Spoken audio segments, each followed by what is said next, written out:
Hi everyone and welcome to the channel. In this video, I will show you exactly how to edit video in Capcut app for TikTok. First, open the App Store or Google Play Store. Search for Capcut. Before using it, download it and install this app on your mobile device. And once it's done, go back and open the Capcut app. Once you are in, tap on New Project. Then upload a video that you have pre-recorded and want to edit. After adding the video, you'll see a number of options to edit your video. If you play the video in this editor, you can pause it and scrub through your video. You can do a lot of things using this editor, so I'm going to cover the basics of it. Now, if you tap on the video from the timeline, at the bottom, you'll see a bunch of different editing tools. If you want to cut or split any part of the video, just tap on the split option at the bottom. Go ahead and tap on split and it will split the clip right here.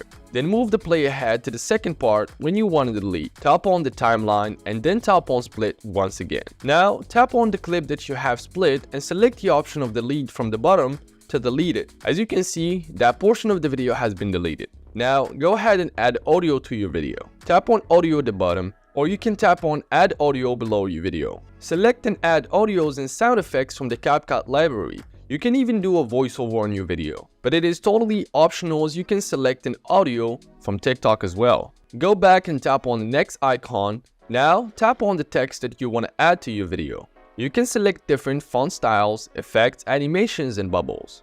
As you can change font color, background, shadow, spacing, and much more. Once you're done adding the text, tap on the tick mark. And you can even change the duration of the text. If you'd like to trim it down, you can just crop that down. By doing this, you can increase and decrease the duration of the video.